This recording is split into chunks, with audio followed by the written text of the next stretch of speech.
Well, hello there. My name is Dave Bila. I want to welcome you to this new edition of News and Views, broadcast by Access LaPorte County on Public Access TV Channel 99.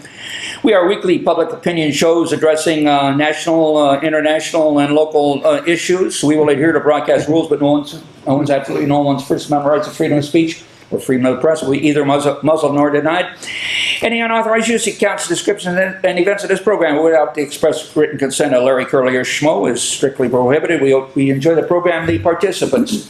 Ladies and gentlemen, first of all, I got information on a tech center that was put out by Google that I'm going to pass it on to our illustrious mindset, Tony Hendricks, to discuss the amount of electricity one query uses pertaining to your keyboard and Google inquiries. That's going to happen. Oh, and for all of us old-timers out there, Congress declared a national holiday, Labor Day. In what year? I'll give you 5 seconds, 4 seconds, 3 seconds. Google it. Yeah, Google it. I'll beat you. Okay, in 1894, Congress declared a national holiday of Labor Day.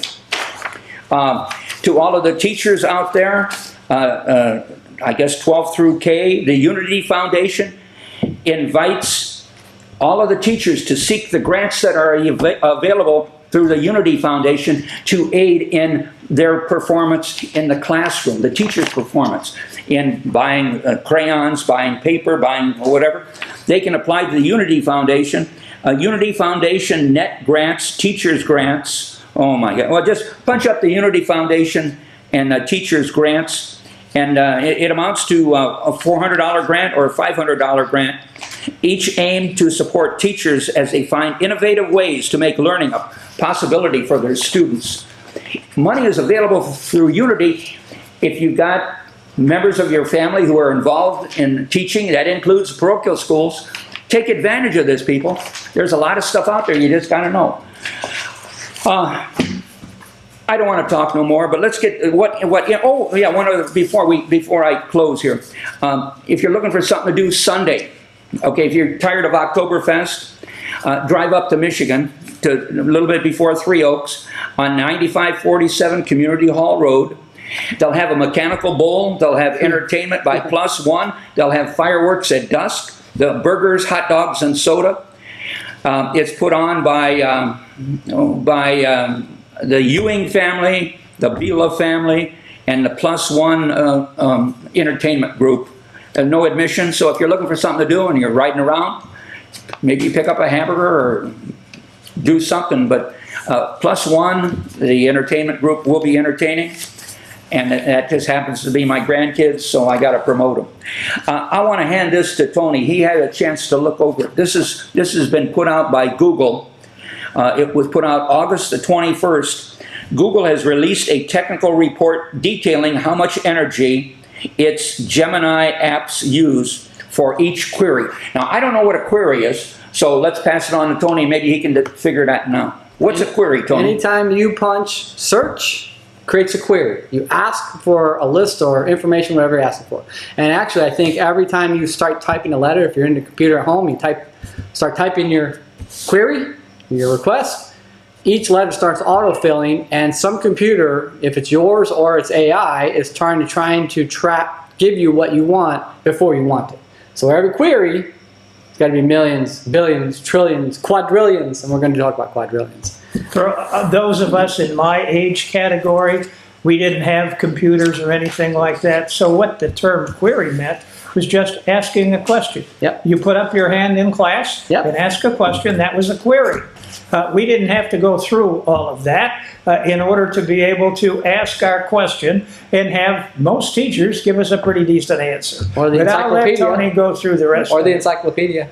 Or the encyclopedia. Yes. Yeah, so a query, since we're talking about AI and data centers. Or Webster's Dictionary to look up the definitions. A query on how much power and water. That this takes. This article says, what do you say, 1 second of a microwave One power. second of a microwave. So if you have 500 million people, and generally in America, and they're doing a query, or they're asking a question every minute.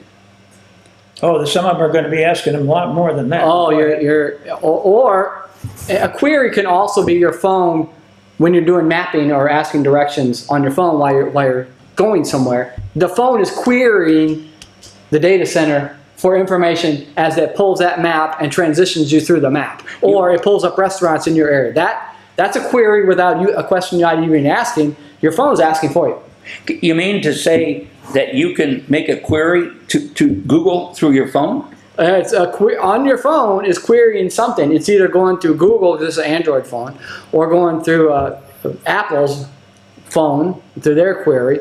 So those are the two major, and Microsoft is still in the market with cell phones, but I think they're switching over to Android. So anytime you do anything on your phone, mapping, email, searching, social media, you're creating a query. So one query, 1 second of opening a microwave, Or running the microwave. or no, just 1 second. 1 second of running. 1 second of running a microwave equates to how much of a kilowatt hour? Depends on your microwave. If you got a 1,000 kilowatt hour microwave, which most people do, you're producing what, So could this be 10 construed? kilowatts? Could this be construed as a formula as to how much electricity this data center might use? Oh yeah, and they know that. They know exactly. So we talked about 2 weeks before. One of these is the big name in data chips for AI. The biggest was the biggest, now I think it's one of the biggest companies in the world that produced NVIDIA chips, right? Right. Now they're big in AI. 'Cause I thought NVIDIA was nothing but a chip for running processors for your screen, but no, they're AI chips, and they're the biggest. Whatever, they're close to $1 trillion company now. The one rack. Well, they are $1 trillion. Yeah, one rack of, it's like, so you take a computer, and I'd say a rack in an AI center is probably like anywhere from 10, maybe 20 of our computers, because it has all these AI chips in it, one rack. And these AI centers hold thousands, tens of thousands of racks. So one rack is about I think the use of a home of like 3 to 5 homes a day. One rack that's running is like 3 to 5 our homes. And then we got tens of thousands of racks in each one of these AI centers. Now you look at how much information we're asking, and we're asking an amazing amount of information, questions, queries, an unbelievable amount that I can't believe we haven't overrun the system yet, because what we're asking every day has got to be gargantuan. Well, so that begs the question: is our grid capable of handling just this issue alone? No, No, they're going to have. they have to produce power on site. Yeah. On the big news this last week was that Palisades is turning on, and I'll Well, there's predict, another one down there too, Marble Hill. I'll predict it again. Palisades is going to kick in, and when that thing is full bore, Palisades is 3 times the size of Cook. Palisades can generate nuclear power, can generate enough power for easily the state of Indiana. I don't remember what it was, multiple times the state of Indiana. Palisades, hopefully all of us at home will feel the ability of Palisades to lower our electric price. Because the other big news, I don't have my stack, but my other big news is GenCo, which is supposedly applied for a subsidiary of NIPSCO to pay for the AI centers. The AI centers have just entered in their information to the rate case, and they are telling that IURC? no, do not IURC, let yes. NIPSCO have the Right. GenCo without telling you the facts. The article is Northwest Indiana Times, very good article. I didn't read the article, It but I spells heard- out, I didn't bring it with me, I have it though, it spells out everything that they consider lacking in the GenCo app, because they're not telling us everything, they're not telling the IURC much of anything about how they're going to set prices. They're just, and I guess this is the only time somebody has asked, NIPSCO is the first one to ask to do this, to ask to set prices for AI without going to the IURC and setting the price. So it's kind of cloak and dagger. They can do what they want. And AI is very upset because now they are beholden to them because they're high users. And so I guess the steel mill probably will be too. They'll probably make GenCo, will force them to have their hand. And they haven't been very clear, LaPorte County's against it too, they haven't been clear on how GenCo is going to run on the backs of NIPSCO, which is us. NIPSCO produces power through the IURC, through a controlled permit through the state of Indiana. that power, they have not been clear on how that transition and how much power goes to GenCo or what GenCo pays, or if they don't have enough power, do we bear the brunt? Is it coming off our backs as the NIPSCO ratepayers? They have not, and people are against it. And NIPSCO just requested in early April or May a rate increase. Yeah, we got that. So now are they once this information comes to light and they find out that maybe they're not capable of generating enough Well, electricity? the interesting, I'll have to bring you the article. Interesting, the article, if you're Northwest Indiana Times website, you go there, you can't read the articles. Unless you pay $10 for a They have like a 3-month subscription. So this is Inside Gate.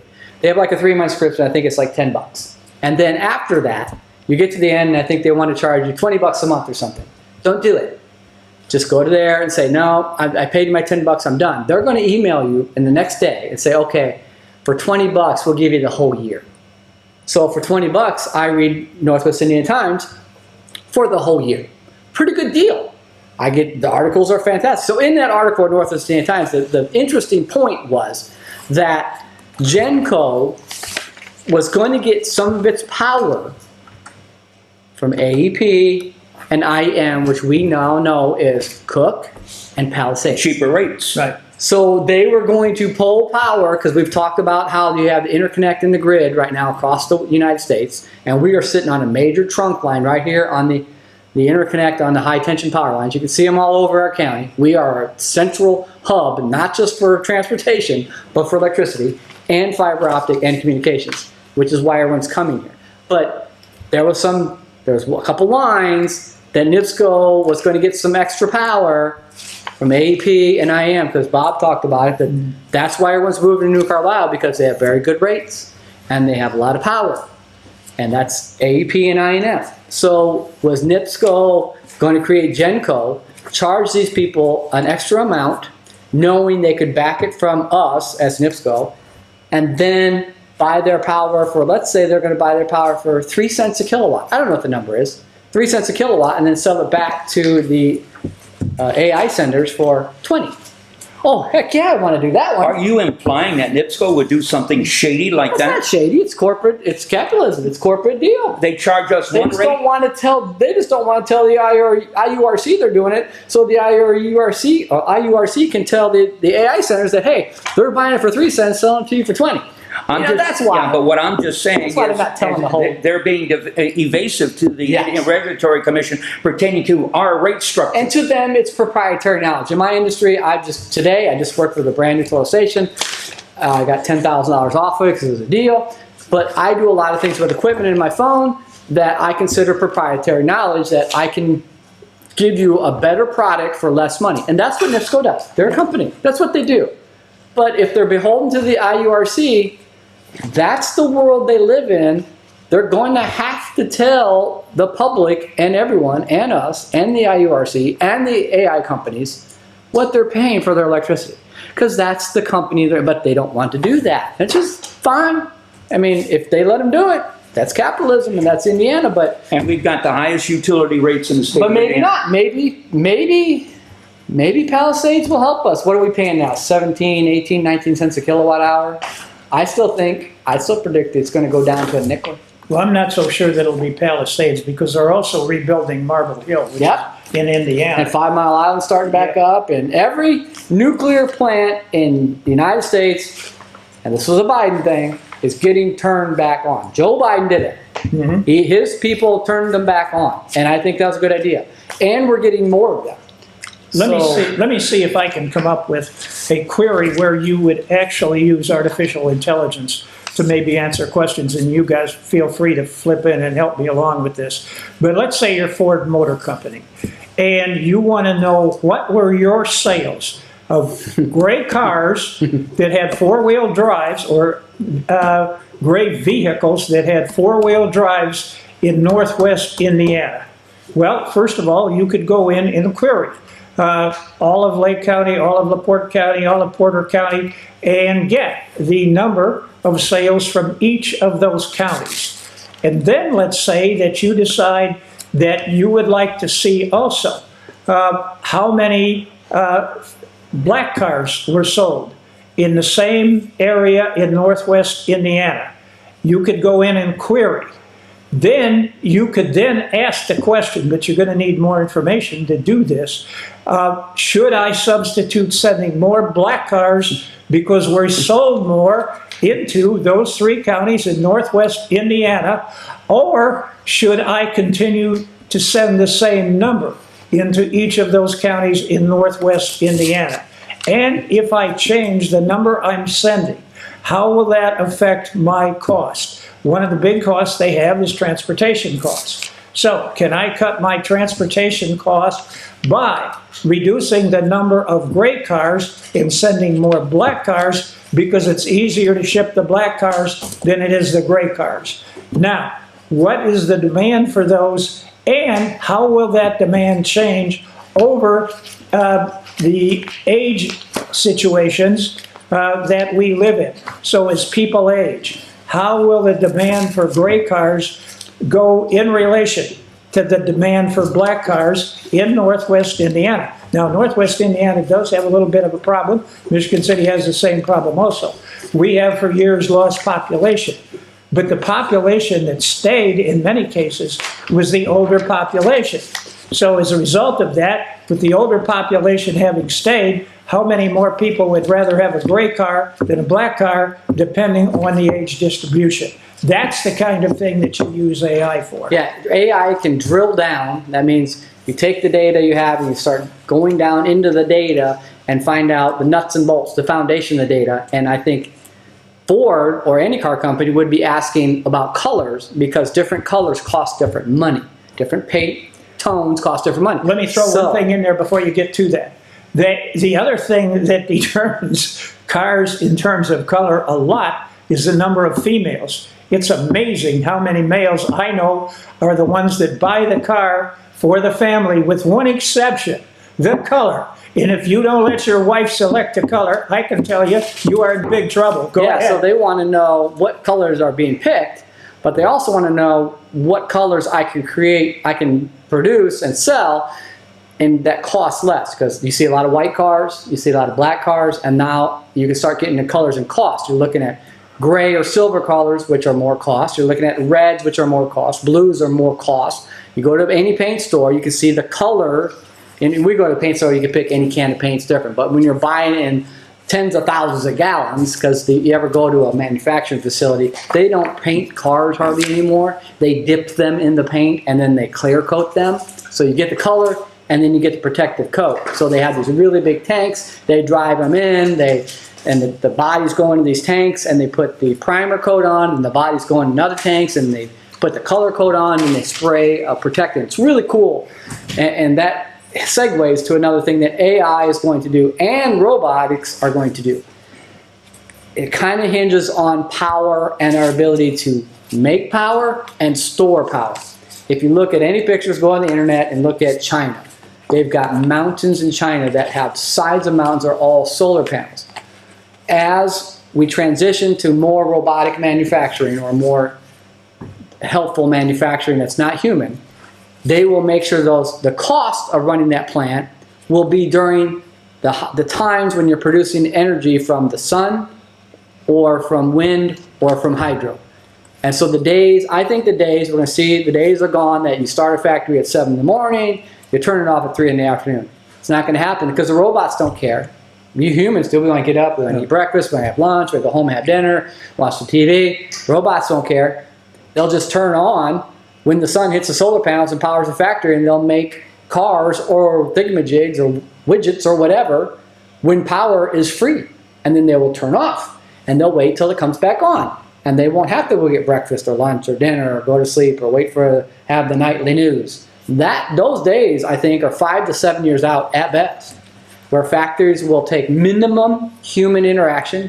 But the human interaction, because here's another article, the human interaction is very vital to keep these places running. And that's where our people need to be educated. And the article, which you're probably going to go off, is the trades are surpassing colleges tenfold because they cannot be AI'd out. I'll give you another example of color. If you use metallic, let's say you're looking at blue without metallic, same color, but blue with metallic. the metallic is going to cost you about 4 to 5 times more than just the blue. So what you got to know is how many more people will buy, or how many more females will buy that blue metallic.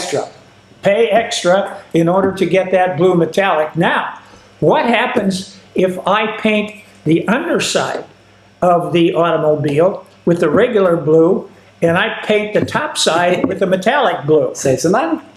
I want to go back to the data center again, because just over the last couple of days, I received in the mail some brochures. Yes. Did you receive these brochures? Yes. And it pertained to, basically, it amounts to telling 2 of our seated city council members to vote no pertaining to the data center. It says 42 million in Indiana tax incentives and almost no Indiana construction jobs in return. And it just goes, in my mind, these promotional materials just go contrary to what the state is trying to do, what Angie is trying to do, and creating jobs here in the community. I never got one of those. Pass those. Well, yeah, there, then take them down. Well, you want to look at a quick thing here is, and politicians, we all good at it. There are 3 sitting politicians here. And almost no Indiana construction jobs returned. And we beat this horse. They're going to Westville, for Christ's sake. But it's because we don't have people trained. Correct. I was going to say the same thing. Yeah. And so I did a little closer research. And in the center, there is a union label, and I had to identify the union label. And this particular product was produced by the Teamsters. The Teamsters, a local here in Michigan City, possibly had it done in Indianapolis, where their headquarters is. And it's telling our city council members, even though we have an economic decline within the city of Michigan City, the city of Michigan City has to find some way to offset the state's cutbacks. This is an opportunity for the city coffers to be enhanced financially, and yet we've got people, and yet we've got people opposed to it. People who are opposed to this concept of bringing in additional industrial growth, if you want to call it that way, as far as the center is concerned, are barking up the wrong tree. When you look at the 46 or 61% living at or are below the poverty level in this community, we need an influx of funds. The data center will provide at least a starting point. And sometimes people, you're going to have to swallow your pride and say, hey, you know, we have to basically accept this concept. What is that? That's a union label. And this, okay, if it's political advertising or something, there's no disclaimer. There needs to be a name of who's doing this. That is correct. There needs to be a name on who's doing this. We have to be clear about who's doing it. And I just showed Bob. Indiana taxpayer-funded projects should train and employ Hoosiers. These aren't taxpayer-funded projects. These are privately funded projects. And we don't have the people, which we have been beating it to death. We need to train the people, because if you don't, these projects are going to happen and we will miss out. Okay, my opportunity, because we've got to get started at a much earlier age. We have got to start, in my opinion, at the age of 2. And get people into an intellectual mode that when they get to kindergarten, 1st grade, 3rd grade, they want to read more, they want to think more. And if you can do that, and as I understand it, a lot of statistics will show this. If they are at grade level, when they are in the when they graduate from the 3rd grade, they will generally continue to hold their grade level as they go through. And they may not graduate at the 12th grade level, but they will graduate at least at the 10+ level rather than at the 6th, 7th grade level. And this is the Mississippi thing again, that they are already doing this, and they are. Right. Getting results. And when you look at the population of Mississippi versus the population of the state of Indiana, there's a vast difference. Mississippi is about 1/3 the size of Indiana, population-wise. And if Mississippi is doing this ahead of us and already got a head start, these workers will come from Mississippi. Yeah. Because They're ready and trained Yeah. and ready to go. Now, the bottom line, I was watching Mayor Angie's 28th City Hall meeting, August the 28th. That was Wednesday or Thursday. And she talked about finding $1 million, finding $1 million, finding $1 million. She didn't know where to look. Angie, okay, read House Bill 1. Let me read it to you. Okay, industrial housing TIF districts established after June 30th, 2025 will require transfers of at least 5% of property tax generated on the incremental assessed value to authorized taxing units, i.e. cities, Michigan City, towns and counties, to fund public safety services through the TIF district area. That means, Angie, if you don't understand this, in my mind, that means that the city of Michigan City can go to the Redevelopment Commission and request their 5%. Does that, do you? And give raises to the police and firemen. Yeah, did you read that? Because that was, she talked about giving raises to people. Angie, it's in House Bill 1. Would you read it, please? And we talked about House Bill 1. It was a potpourri of a whole bunch of stuff. Again, she's talking about finding monies for the garbage truck people and picking up trash and doing this and doing that. That's all well good. That's your job. But the fact of the matter is, part of your job is also read legislation that's on the books. I mean, we've got people within the city. The Redevelopment Commission has an attorney. Isn't the attorney supposed to broadcast to the Redevelopment Commission, who Angie sat on for 8 years? Isn't the attorney of the Redevelopment Commission to broadcast that this concept is available to the city? No. No. Well, then how? They don't want to give the away 5%. Well, they're already Now, giving. the city attorney should be looking at that. Well, somebody should be looking Not at the it. redevelopment attorney. Well, somebody. They don't want to give up their money. I'm neither an attorney nor somebody. I just read. And it's there in front of your eyes. So how much was that? About 600,000? That's roughly about $600,000 600,000 per year. per year. Per year. There's, Angie, with the $600,000 per year plus the wheel tax that city council passed, That's there's your $1 million. There's your $1 million. Case closed. Let's move on. Well, I'm going to move on a lot because last program I talked a little bit about Notre Dame and some of the great football teams they had. Now, one of the reasons I talked about it is because in 1939, Notre Dame hired a head coach by the name of Frank Leahy. Frank Leahy and his wife raised their 4 kids in Long Beach. They didn't go to Valpo. They didn't go to Chesterton. They didn't go someplace else. They raised their 4 kids in Long Beach, and they sent their kids, now this was a parochial school, but to St. Mary's grade school and then St. Mary's high school before they went to college. Frank Leahy was the second most productive coach in the history of Notre Dame in terms of percentages of wins until about 4 or 5 years ago. But what happened to Frank Leahy, and he possibly would have even surpassed Knute Rockne if it hadn't been for this, but in 1943, with 4 kids, he didn't have to do this, he enlisted in the Navy. So he lost his, well, at least 12 games for about 3 years, until about 19, I think this last time he wasn't there was a 1946 game. He got into the 1947 game. As a result of the wins that he had, he became the second most productive football coach, head football coach in the history of Notre Dame up until about 4 or 5 years ago. Now, how did Notre Dame, a little small Catholic school in South Bend, get to such a national status? And they've had that status now, I'm going to say, for 100 years. One of the reasons they have that status is because in January 1, 1995, January 1, 1925, they beat Stanford in the Rose Bowl.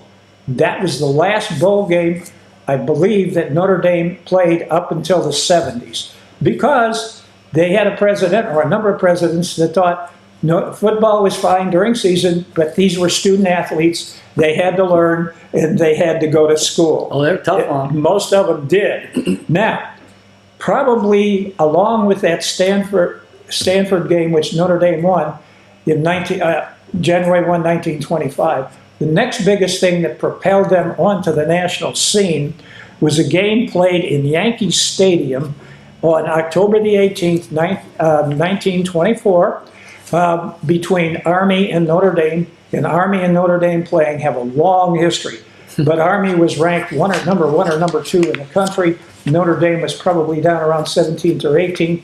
They beat Army 13-7. The key was, and this is how you get national publicity, sitting there looking at the game and writing about it, was an individual by the name of Grantland Rice. Grantland Rice wrote for the New York Herald Tribune and was considered one of the top analysts in that day and age of all sorts of sporting events, so his lines were read a lot. Now, I just picked a little bit out of what he said, but it went like this.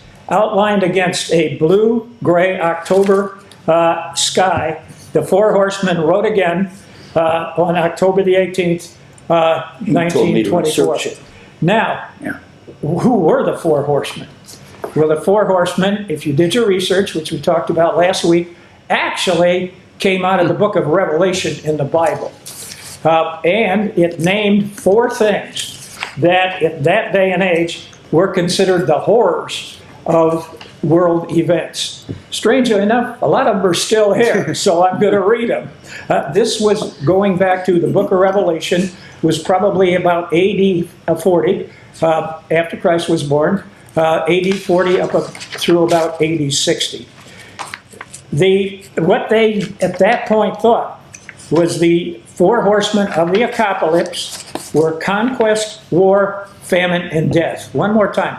Conquest, war, famine, and death. I think we could probably say about the same thing today. The more things change, the more they stay the same. So that was their group of horrors. And then they just applied that because some students in the Notre Dame student body went out and got four horses, and they had to be different colors. They got the required colors as revealed in the book of Revelation, and as a result of that, they took pictures. Those pictures went national with Notre Dame's backfield. And Notre Dame's backfield at that time was Harry Stuhldreher, Don Miller, Jim Crowley, and Elmer Layden. The amazing thing about that backfield was nobody weighed more than 175 pounds. Everybody was under 175 pounds. Today, the average high school backfield may weigh more than 200 pounds at each of those positions. So Notre Dame is a very smart intellectual university, very small. And those people are smart enough to realize the opportunity. Yes. I don't know if they were marketing majors, but they were very smart to go get four horses and put their people on there. Knowing those photos would, back in the day, wasn't the term, but they would go viral. And they did. Yeah.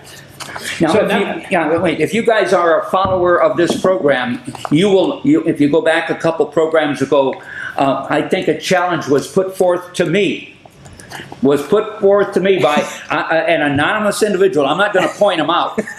That was last But time. he told me to research this concept. So I spent meticulously hour after hour after hour. Wait, did you query this? I know, somewhat, yeah, somewhat. And I arrived at this document.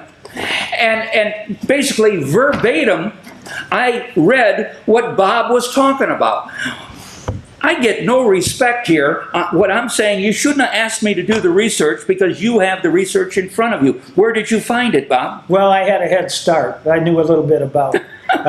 Then why did you ask me to do all this I research? wanted to see if you would actually go in and do it. Well, I got it. Because And we read- in the fall, when I try to bring up things like football, I immediately get tossed over the side with you doing something else. Okay. So now wait a minute, I still haven't finished. yet. All right, I'm gonna reprimand you. You made reference to these people not being over 175 pounds. Yeah, they were under 175. Layden was 162 pounds. Crowley was 162 pounds. Miller was 160 pounds, and that shoe Stuhldreher. was 151 pounds. So I have the And specific. look at his stats. They Yeah. were even pretty small. They weren't very tall. No. And the players these days, junior high school players, are monsters. But now I want to forward that into a connection with Michigan City. In 1939, because unfortunately Newt Rockne was killed in an airplane accident. I'm going to tell you about 1937. Notre Dame hired a Boston College head coach by the name of Frank Leahy. And Frank Leahy, when he came here, he moved to Long Beach, put his family into a lot of the situations in Michigan City. The kids all grew up here. They were all a part of the city. And it was really great for Michigan City what he did. We need to get more people to come into Michigan City, but also be willing to put their kids into the Michigan City school systems, raise their kids here, and be associated with the various programs. Now, his wife was associated with a lot of the programs in Michigan City. And to me, this was a very fantastic situation.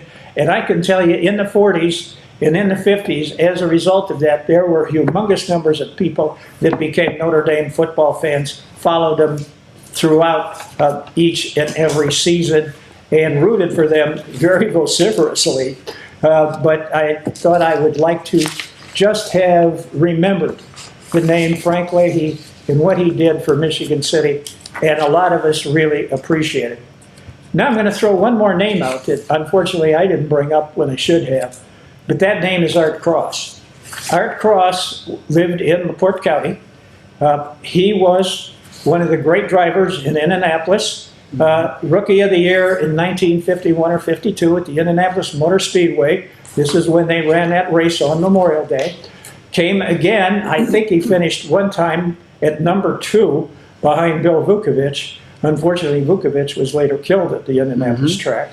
But as a result of that, made enough money that he decided to buy a farm in eastern LaPorte County, and he retired there for the rest of his life. Well, now we got to give Dave. We got to give him an assignment. How much money did Mr. Leahy make? Because I bet you there's nothing near what these coaches make today. Oh no! And he did all that on a shoestring budget. Yeah, and unfortunately, 4 kids in 1943. He would have never been drafted. Because he was coaching Notre Dame, he probably also would have never been drafted. But with 4 kids, you generally didn't get drafted. He chose to enlist and served 43, 44, 45, and I think part of 46. He probably would have surpassed Newt Rockne in number of wins and the percentage of wins that he had he not lost those years. And he probably took a pay cut to serve. Huge. Yeah. But again, we're going to have to find out what his pay was in comparison to my coach that I would think everyone thinks in Notre Dame would be Lou Holtz. He probably isn't making near a speck of what the coaches are making today either, because things are going to change. And I guess strap in, folks, and get ready, because this name, image, likeness thing, it's not going to turn out well. And we won't see coaches like we just talked about. That won't happen. And you won't see players like we just talked about. Those days are gone. Well, they're going to pay players. The players now are getting paid, and I think they deserve something. But in my opinion, if they're getting paid, then they should have to pay for their room and board. Because I thought that was the deal when I went to college, probably the deal when you were at college, everyone was in college, that you played for sports and you got free room and board. I thought that was fair. But if they're going to get paid now from name, image, likeness, or whatever they think they deserve, they should start paying their room and board. Because it's very expensive. Yeah, yeah. And they will think twice about the deal they made. And I'm not just talking about the first tier basketball or football players. You can go down to rugby players, track players, women's baseball players at school and colleges. They're getting a good deal. And they're getting a good education because, 0.1%, if they're lucky, are going to go pro. But you're coming out, you're going to school. I'm going to go back to school. You're going to school to train yourself and get your ability to make a living and have a career. Sports is not even plan B, it's not plan C, it's not plan D, it's probably somewhere way down the alphabet. School is plan A, a career and a lifelong ability, and I still don't think we spend enough money on it. Well, let me add just a little bit on what Tony was saying.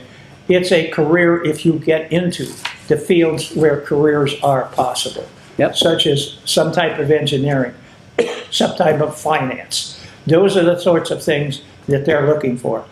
Some types of things in terms of chemistry. Any trade. Medical, dental, yes. And there are a lot of offshoots today in terms of medical and dental.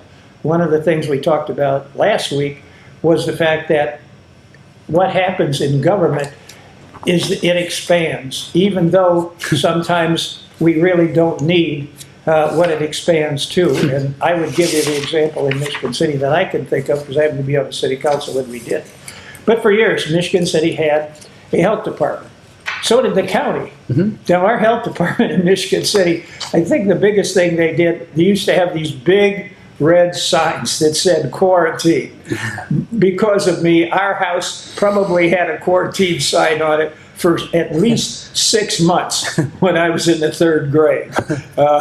But that was what the health department did, and they kept a few statistics. So when I was on the city council, we eliminated it.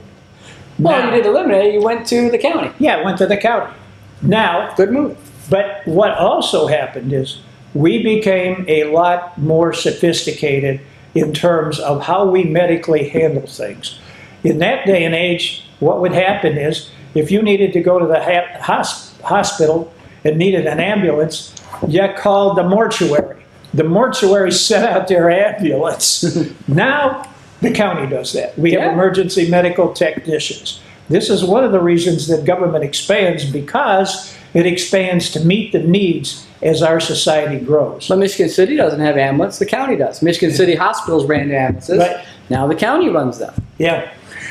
Well, I want to go back, again, I'm sorry, you guys are talking over my heads. I want to go back to our community in the state of Indiana. I talked about a 25-cent tax on recycling. Yep. Okay, that a $25, if you raise that on recycling for the 6,241,291 vehicles that are registered in the state of Indiana, generates a lot of money. How much money? I don't know, calculate that out. 188 million. Isn't that what it came up with? Don't you think, you're right, again, you're right, but don't you think that there are other avenues to generate funds other than property taxes? And here may be one: car ownership Or a wheel tax? or a wheel tax. The wheel tax only is 25 cents. No, $25. Oh, it's The 25. tire taxes. Oh, yeah, I'm sorry, recycling tax. Recycling tax is 25 cents. I'm just saying at $25 a head projected to the amount of vehicles that we have, that's a lot of money. Statewide. All right, See, now I like, gotta what's- be the nasty guy in this one. Just remember, when you're talking wheel tax, you're talking to people who are basically below the poverty level or just above the poverty level, but have a job. Now, these people gotta get to work, or we're never gonna get them off Well, property. we got to tax them. Nice guy. The older the vehicles that you have, the excise tax is reduced down to, I think, was it $12? Well, that's maybe what we gotta do with the wheel tax. That's what I'm leading up to. Okay, That's all right. correct. When you look at, Wheel open tax is not fair. open up your eyes and see the value, potential value out there. I mean, you may have to redirect. And then when you have this 6,241,000 at $25 a shot, maybe a equitable formula could be set up, and this particular formula would then redirect it back to the communities, the 92 communities we have, the appropriate amount of registered vehicles that they have in a community. You're talking about being something fair? Okay, so if Michigan City or if LaPorte County has a certain amount of registered vehicles, you would take their portion of the registered vehicles and establish a formula that would say, hey, the city's entitled to X amount of dollars. All of these extra taxes here and extra taxes there, and country crossing taxes and this and mileage taxes and everything else, they are all funded either through MVH or there is a situation out there that 6,241,000 vehicles in the state of Indiana generate a lot of money. Where is that money going? We have another question, because I saw the news article that people are passing their wheel tax. Cities and towns are passing their wheel tax, and counties are passing their wheel tax. Now, I understand, somebody needs to do some research and tell me if I'm wrong, that some people have to pay double taxes. They have to pay the county tax and they have to pay the city tax on the same wheel.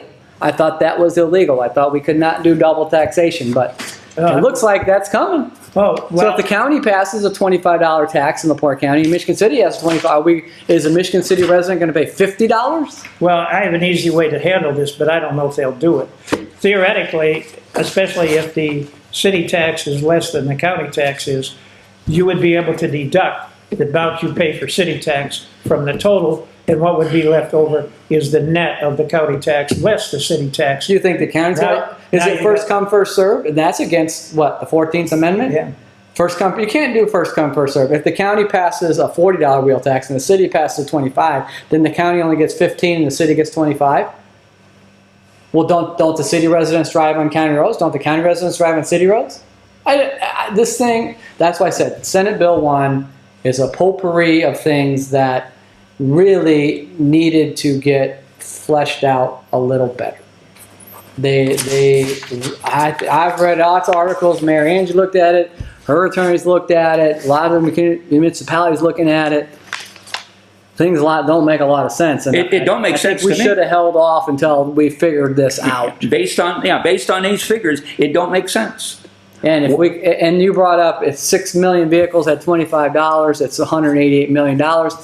The state of Indiana is sitting on $2 billion in reserve, which really $2 billion in reserve of our money, our tax money, and there could $188 million, which is a lot of money. We could have just taken another $2 billion and not had any tax, because you're holding taxpayers' money supposedly for a rainy day. We all know what the rainy day is. It's the days we went through COVID. Indiana had a rainy day. We don't need $2 billion. And another interesting fact pertaining to this $1,885,000,000, the registered vehicles in the state of Indiana in 2018 were at 114.1. 114,000. Right. In 2025, it's now down to 75.4. Really? That is a reduction of 38.7 loss in registered vehicles in the state of That's Indiana. interesting. I'd like to ask AI why we lost, what, 50%? At least almost a third. A third Yeah. of our vehicles are not registered in Indiana anymore? Well, somebody has to look at these little things. Bob, how many vehicles you have hidden in your garage that you haven't? They're all registered, right? I have two. You don't have to. Don't commit I have yourself. two You got the right to. vehicles, You got the and right I to have- refuse. You take your Fifth Amendment I have rights. 4 antiques. I All have 2 registered. registered vehicles, and I have 4 antique registered vehicles. Yeah. Got them all registered. You could have He's taken gonna a Fifth Amendment on that He's gonna because pay. I'm after your pocketbook. I'm just saying we elect these state representatives to go down there. Don't they do any research?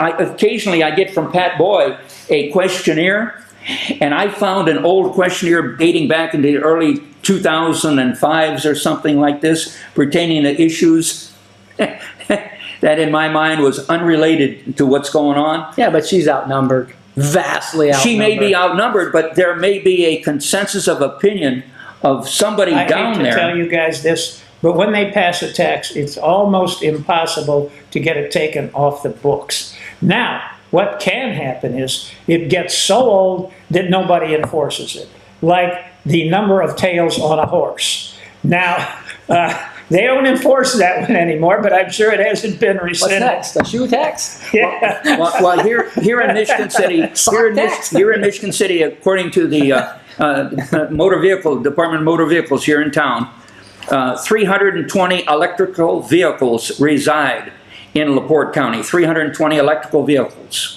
Okay, the impact of those 320 electrical vehicles is less than 42%, less than 0.5% of the amount of registered vehicles on the street. Don't you think that somebody could look at some alternatives yeah, you're saying the impoverished people, Yeah. but maybe if you look at the entire structure. But they've got to have that car to get to work. That's the point I'm making. And they're not making that much money either. Hey, when Now my grandpa came over in a boat from Austria, he rode his bicycle to work. well, should be a boat tax, Well, you want to go to a boat tax? I can. a bicycle tax. A bicycle. Andy's about to cut us off, and I want to get to something that I think has a huge effect on Michigan City, and that is the rescinding of the transfer of the prison property that was originally going That's to a be whole donated. show itself. I got to find that. Well, I think we need to talk about it. Here's Wait, wait before you talk. Oh Wait, yeah, we're going to coin a term here. Sandal Catraz. Sandal Catraz, the new name for the West Side. Sandal Sandals, Alcatraz. like sandals in the sand, just like alligator Alcatraz, like Speedway Alcatraz. We've We're got gonna have sandal Sandal Alcatraz. What did you guys do? Go to a bar and drink about five beers? And we then figured you that came one up on with our own. that? I tell you what we need. I've been Michigan saying City's getting Sandal Alcatraz. what I've been saying for years is take a new attitude minutes. and Go ahead, talk about Yeah, this. talk about I only got a couple Well, minutes. what I'm really concerned about is that the transfer is probably going to go through. Yeah. But what the things I'm concerned about is what are we going to get for it? And we need to start now to think in terms of what the heck will we come out with when this is ultimately over? Because we remember when Joe LaRocco, who was mayor, gave away Mount Baldy to the Lakeshore National Park, which was a good thing, in return for getting a 4-lane divided highway coming off of I-94 going to Lakeshore National Park. Well, the 4-lane divided highway going to Lakeshore National Park never came about. So as a result of that, we've got to start to think about what could we get that would be good. Number one, I'm going to say that when they finally transferred to Michigan City, by the way, this prison was built in 1860 to hold Confederate veterans, or to hold Confederate soldiers, for crying out loud. When they finally transfer it, I think one of the things we ought to make sure of is that on the east side of the Lakeshore National Park, right here close to Mount Baldy in Michigan City, we get a hotel in the Lakeshore Park.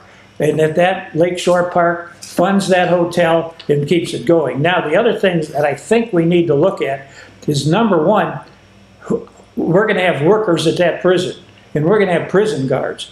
These people that they're putting in there, some of these belong to some pretty horrific gangs. And as a result of that, I'm not sure that our people are trained to handle this. Or our police force, if those friends come over here. but the state Well, of let Indiana. me finish. We got to make sure that the federal government trains the people that are the guards to handle But it. the fact of the matter is, the state tabled their initial the concept 2 years ago. They were taking back the Indiana State Prison property from the city of Michigan City. So everything you're talking about is a moot point because we have no concept of whether we're going to get this property or not. I'm just saying. I'm talking about the prison itself. We've got to make sure that when they do that, Which we've got has trained been, workers. when you table something indefinitely, indefinite means indefinite. It's not going to happen. That place is going to be here for another 20 years. So why should we even pursue ideas that are going to have a meaningless Why are you point? Why are you See, paying for money if you're pursuing well, Correct. We're wasting our money. We're wasting our money. We're wasting our mind. You don't know what's I have going to look like a in great 20 idea years. then. Instead of just You buy it. That's a good idea. time out, Halloween comes along. We got to have the ghosts of those Confederate veterans who were confined there, and we could take the kids through on a tour of the prison and have the ghosts pop out. Yeah, I'm just saying we have better things to talk about. We're getting down to 5 minutes. Better things to spend our money Better on things right to now. spend our money on right now. And the west right. side, the west side is. Prison's probably going to sit there another 20 years. Yeah, But yeah. personally, I think you knock it down, you clear it out, you start over, Remediate it. and you make a community that's kind of like its own community inside that area as a resilient standalone community, because I think in 20, 50 years, things are going to be a lot different than what we know right now. Oh, absolutely. Technology is moving. I don't know if the hotel's going to work, but it better be a standalone hotel with its own water, sewer, power, electric, food, a standalone. I'm going back to the data center. That is a foundational Well, yeah, project. money right now, today. Money right now. We've got an economic problem in this town that has to be resolved. Okay, we got to do the best we can with what we got at this particular time. Right now, it looks like it's the data center. Whether these people wearing Mickey Mouse T-shirts or not, whether they like it or not, the fact of the matter is, we've got a government. The mayor has a responsibility to us taxpayers to make something happen, keep our streets clean, keep our garbage picked up, and so on. We got to take advantage of this opportunity. I agree. And that should be our top priority. And no offense meant, Bob, but not wasting future ideas. Because future ideas may materialize and may not. That prison is going to be here. We got to have trained workers. But you're talking, the trained workers for the workforce, so that we can have jobs, so that we don't have the Teamsters mailing out information talking about contrary to the state's edict. When I'm talking about trained workers for that prison, they're going to put people in there because this is being leased by the federal government that are immigrants. They are leasing 1,000 beds. Right. And they're going to have people who belong to some of the worst gangs in the world. They got to have people trained to handle those people. And that's going to take some money. We don't, our regular, But that money isn't going, you're. that's the federal government has got to spend that, and Angie's That got money's to going make to the sure. state, not to us. Well, okay, the state too, but I think Angie's got to be on State's getting top of it. But right now, we got to look at, sorry, we got to change the thing. We got Labor Day. We got Oktoberfest. I did go to the Orchard, go into Garwood's, Yep. got some donuts. That place was hopping. They got good food. They got good apples. And they got pick your own. They got really good apple cider. Yeah. So please, the orchards are ready. They are fired up and ready to go. This is Labor Day. Have fun. Don't get in trouble. Go to the out of the area and enjoy Lake Michigan and Michigan City. And basically, the concept of Labor Day was just like with veterans. The concept of Labor Day was built on the back of the American workforce. People who worked very hard. People worked very hard to get where we got today, and don't forget them. Where we got? How much time we got, Tony or Andy? So we got, 2 minutes. Enjoy it. We got Oktoberfest. We got Michigan. You got to go up to Michigan yeah, see yeah, Dave's grandson. Yeah, grandkids up in Three Oaks. +1 is playing. Free hot dogs, hamburgers, no admission charge. They've got a riding bull. It's going to be up there again. And again, it's just, if you're looking for something to do, just drive up to Community Hall Road up Highway 12 and turn right and meander the road back to 9547 Community Hall Road, and fireworks at midnight. I mean, fireworks at dusk. LaPorte's got fireworks. Yeah, LaPorte. Michigan City doesn't have fireworks. And if you go down to the park and you take along your spouse, your significant other, whatever, you can polka away and you won't have to go out and run in order to get your exercise in for the day. Yeah. Dave and I, our doctors have told us, don't you dare do it because you're going to have a heart attack. But other than that, Polka's there for the weekend. We got the big number Jeden. Jeden means one in Number Polish. one. Jeden. Number Jeden. one. We got 1 minute to go, Bob. yeah, it's something like 2 that. seconds, Tony. 2 seconds. Oh, go ahead. Close us out. All right, I want to thank everybody for watching. Your input as to improvements or criticism of this program is greatly appreciated. Please contact show's co-producers Bob Pollock, Dave Bila, or Tony Hendricks with your comments. You can email Bob at skrpollock@gmail.com, Dave at djbila1 at hotmail.com, or Tony at emailagm@yahoo.com. Or you may direct your ideas for any future shows to our one and only staff writer, Sarah Bellum. The showing of our program will be Saturday morning at 10 a.m., also Monday and Thursday evening at 7 p.m. Oh, don't forget on Wednesday at 10 o'clock in the morning and I believe 3 o'clock in the afternoon, Michigan City Municipal Band. You can watch that if you still are in tune with the band. You may also enjoy watching reruns of our program at Navigate Views and Views on YouTube.com. Again, I want to thank everybody for watching. Have a good 4-day eventful Labor Day, and make it a good day.